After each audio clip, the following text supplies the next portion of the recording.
안녕하세요. 이번 시간에는 2차 세계대전이 끝난 뒤에 전 세계가 어떠한 변화를 겪고 있었는지에 대해서 이야기해 보도록 하겠습니다. 어, 2차 세계대전이 끝난 다음에 지난 시간 끝에 제가 잠깐 이야기했는데요.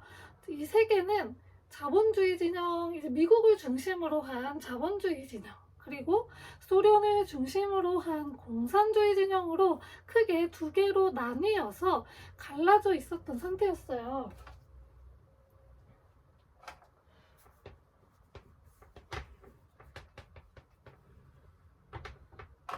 자본주의와 공산주의 진영으로 크게 나누어져 있었습니다. 이 자본주의 진영과 공산주의 진영은 전쟁이 끝난 이후에도 끊임없이 경쟁을 했는데요.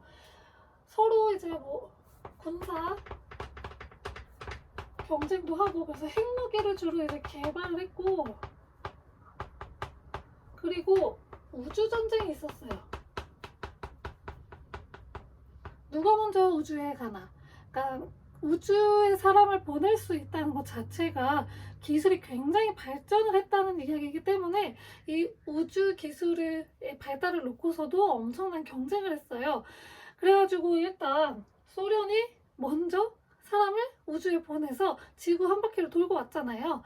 그래가지고 미국이 일단 그것도 그렇고 소련이 스푸트니크호라고 하는 위성을 미국보다 먼저 쏘아 올렸어요. 그래서 미국이 굉장히 충격을 받았어요. 그래서 그 우주 개발에 박차를 가해서 아폴로 11호가 달에 착륙해서 그 아폴로 11호의 선원들이 달을 이제 발로 밟을 수 있었던 거죠. 그렇게 해서 이제 우주 전쟁도 진행이 되었습니다. 그래서 이때는 서로 굉장히 견제하고 있고, 이렇게 직접 막 총알이 날아다니지는 않지만 이런 식으로 소리 없는 차가운 전쟁이 벌어졌다고 해서 이 시기를 냉전 시대라고 합니다. 이 냉전 시대에는 서로가 서로를 굉장히 견제했다고 했잖아요. 이 미국 같은 경우에는 당시에 소련을 중심으로 동유럽 국가들이 다 이 소비에트 연방에 들어갔어요. 그래서 동유럽이 공산화되기 시작을 하니까 이러다가 유럽 전체가 공산주의에 먹히게 되는 거 아닌가라고 하는 불안함을 가지고 있었어요. 그런 걸 막기 위해서 당시 이제 소련이 이제 그리스와 터키를 압박하고 있었는데 그거를 도와주겠다라고 하면서 지원을 해주겠다고 이야기합니다. 그래서 트루먼 대통령이 이야기한 것을 트루먼 독트린이라고 하는데, 이 그리스와 터키의 군사적 경제적 지원을 해줘서 유럽 세계의 공산화를 막겠다라는 거고요. 그리고 마샬 플랜이라는 것을 이야기를 해요. 이거는 유럽을 경제적으로 도와주겠다는 거예요. 전쟁이 끝나고 그 유럽이 경제적으로 좀 힘든 상황이 있었잖아요. 그래서 그런 상황에서 공산 세력이 도와주게 되면 그쪽으로 흡수가 되어버릴 수 있으니까 그걸 막기 위해서 공산주의를 막기 위해서 이제 유럽에서의 공산화를 막기 위해서 자본주의 세력에게 우리가 아낌없이 지원을 해주겠다. 단 이제 공산주의 세력은 우리가 지원 안 해주겠다라고 이야기한 게 마샬 플랜입니다.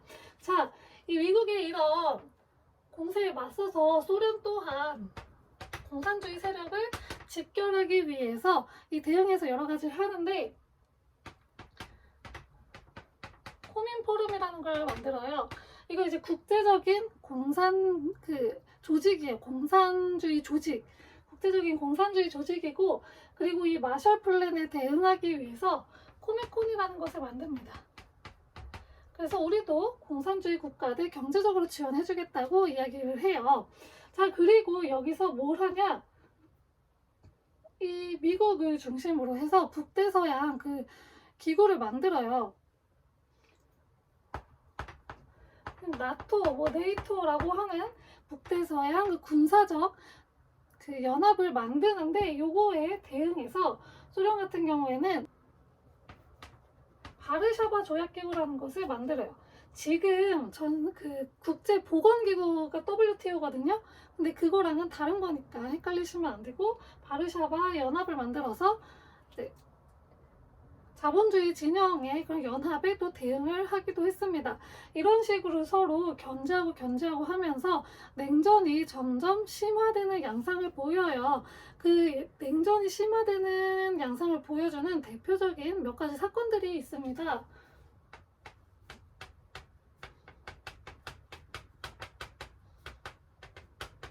먼저 이제 베를린 봉쇄인데요.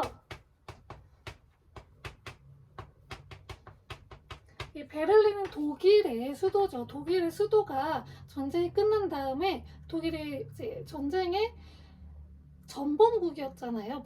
전쟁 범죄자 국가잖아요. 그래서 독일의 수도였던 베를린을 유럽의 여러 국가들이 나눠서 통치를 하기 시작을 했어요. 그래서 베를린이 동쪽하고 서쪽으로 나누어져 있었는데, 동쪽은 소련 중심의 이제 공산주의 세력이 다스리고 있었고, 서쪽은 미국, 영국, 프랑스가 함께 다스리고 있었어요. 근데 여기서 이 미형프가 서베를린에서 독자적인 그 화폐를 발행을 하기 시작을 한 거예요. 그거에 대응해서 소련이 베를린을 완전히 봉쇄를 해버려요. 서베를린을 봉쇄를 해버립니다. 그래가지고 서베를린의 물자가 지급이 못 되고 있는 상황이 벌어지는 거예요.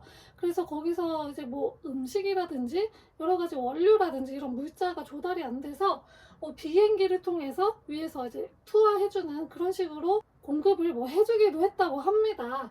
이러한 이제 갈등이 생기고 나서 이후에 베를린에 장벽이 생기게 되는 하나의 원인이 됐고요.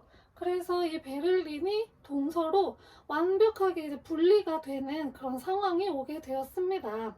자, 두 번째 사건은 우리나라에서 일어났던 6.25 전쟁입니다. 한국사를 배우면 잘 아실 텐데 6.25 전쟁은 남과 북이 나누어져서 전투를 한 거죠. 남쪽은 미국 중심의 자본주의 진영, 그리고 북쪽은 소련 중심의 이제 공산주의 진영으로 나뉘어져 가지고 싸우게 되었고, 이 이후로 미국은 공산주의 세력에 대해서 더욱더 강력하게 제재를 하게 되었다고 합니다. 이들의 이런 이념 때문에 죄 없는 우리나라만 희생을 당했죠. 그래서 이 6.25 전쟁이 이 냉전 시대의 정말 대표적인 전쟁으로도 보여질 수가 있습니다. 6.25 전쟁뿐만 아니라 또 무엇이 있었냐? 베트남에서도 전쟁이 일어나요. 베트남도 우리나라하고 비슷하게 남과 북으로 나누어져 있었고, 남쪽이 자본주의 진영, 북쪽이 공산주의 진영이었습니다. 이 미국은 베트남이 공산화가 돼버리면 그 동남아시아 지역 전체가 공산화가 될 수 있다는 그런 두려움을 가지고 있었어요. 그래서 어떻게 해서든 베트남의 공산화를 막아야 했어요. 그래서 미국이 남쪽에 있는 그 사람들에게 선거 치르지 말라고 했어요. 원래 이 남북 통합 선거가 치러질 예정이었는데 미국의 방해로 이제 선거가 제대로 이루어지지 못하고, 그런데도 이제 좀 불안하니까 미국이 통킹만 사건을 조작을 합니다. 이 통킹만 사건은 베트남에 있는 만인데, 만에 이제 들어간 지형을 말해요. 그래서 거기 바다가 있고 그 육지가 이렇게 들어간 지역을 만이라고 하는데, 이 통킹만에서 미군의 배가 공격을 당했다라고 해서 우리가 베트남 전쟁에 개입을 하겠다라고 이야기를 합니다. 근데 사실 나중에 이 통킹만 사건은 조작이었음이 밝혀졌어요. 아무튼 그래가지고 이후에 이제 전쟁에 반대하는 그런 여론들이 많아졌는데, 아무튼 이 통킹만 사건을 계기로 베트남 전쟁에 미군이 적극 개입을 하게 되면서 전쟁이 아주 지저분해지게 되었습니다.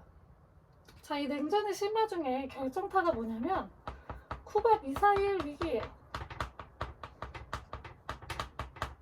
당시 쿠바 내에서는 쿠바 혁명이 일어났었어요. 독재에 반대하는 쿠바 혁명이 일어나서 체게바라라고 하는 사람이 대표적으로 이제 등장을 하는데, 이때 이 쿠바 혁명이 일어나면서 쿠바가 공산화를 하게 돼요. 그래가지고 여기에 이제 소련이 지지를 하게 됐고, 그 전에 미국이 이제 터키에다가 미사일 기지를 만들어 놨는데, 그것처럼 소련도 쿠바에다가 미사일 기지를 만들어 놔요. 자, 근데 이게 어떻게 되냐, 미국이 이렇게 있으면 쿠바가 바로 밑에 있어요. 그래가지고 미사일이 이 미국 쪽을 향하게 된 거죠. 그러니까 미국 입장에서는 미사일이 우리 쪽으로 왔어요. 그 미사일을 사정권 안에 들어버리게 된 거예요. 그래서 그때 당시에 이제 대통령이었던 케네디 대통령이 그 회의를 소집을 해가지고 이 문제에 대해서 굉장히 깊이 고민을 하고 이제 해결을 어떻게 했냐, 터키에 있는 미국의 이제 미사일 기지를 철수를 했습니다. 그래서 소련도 쿠바에 있는 그 미사일 기지를 철수를 하면서, 이거는 정말 이게 3차 세계대전으로까지 이어질 수가 있었던 아주 급박한 상황이었는데 아주 잘 대처를 해서 다행히도 세계대전으로 번지지 않았다고 합니다. 아무튼 이러한 이제 쿠바 미사일 위기까지 겪으면서 이 냉전이 굉장히 심화가 되고 있었습니다. 자, 이런 상황에서 너무 세계가 너무 힘들어요. 자본주의 진영, 공산주의 진영으로 나눠갖고 자기들끼리 막 싸우고 있잖아요. 그 어느 편에서도 난 들지 않겠다라고 하는 국가들이 등장을 합니다. 그들을 제3세계라고 불러요. 자본주의 진영을 제1세계, 공산주의 진영을 제2세계라고 불렀는데, 우린 여기 어디에도 들지 않겠다라고 해서 제3세계가 등장을 하게 돼요. 그래서 우리끼리 반식민주의 이런 것들을 이제 외치면서 결의를 하게 됩니다. 그래서 두 차례가 크게 이제 두 차례의 그런 회의를 가지는데, 처음에 인도 델리에서 만나가지고 평화원칙 5원칙을 이야기해요. 그 이후에 반둥에서 만나요. 반둥 회의에서는 10원칙을 얘기하면서 제3세계가 성립이 되었음을 알리게 되었습니다. 자, 이번 시간에는 전쟁 이후에 냉전이 진행이 됐는데요. 이 냉전 때는 총성이나 포탄이 날아다니진 않았지만 이 자본주의 진영과 공산주의 진영이 소리 없이 굉장히 군비 경쟁, 우주 경쟁을 통해서 서로 견제하고, 그리고 정말로 그 전쟁 직전까지 가게 되는 그런 위기 상황들이 나타나게 되는데요. 이를 이제 냉전, 차가운 전쟁 냉전 시대라고 이야기한다고 했어요. 그래서 서로 자본주의 진영은 자본주의끼리 또 뭉치려고 해서 미국이 자본주의 국가들을 굉장히 많이 지원을 해주려고 했고, 그에 대응해서 소련도 공산주의 진영을 많이 지원을 해주려고 해서 서로 굉장히 견제하고 있었다. 그리고 이 냉전이 여러 가지 사건들을 통해서 점점 심화되면서 정말 세계대전 직전까지 갔다. 근데 우리는 그 어느 진영에도 속하지 않고 독립적인 체계를 걷겠다 해서 제3세계가 등장하기도 했다라고 이야기했습니다. 자, 다음 시간에는 마지막 강의입니다. 이 냉전이 심화가 됐죠. 근데 점점 냉전이 풀리고 이제 냉전이 완화가 되는 모습을 보여줍니다. 어떻게 그렇게 되었는지 다음 시간에 이야기하도록 하겠습니다. 감사합니다.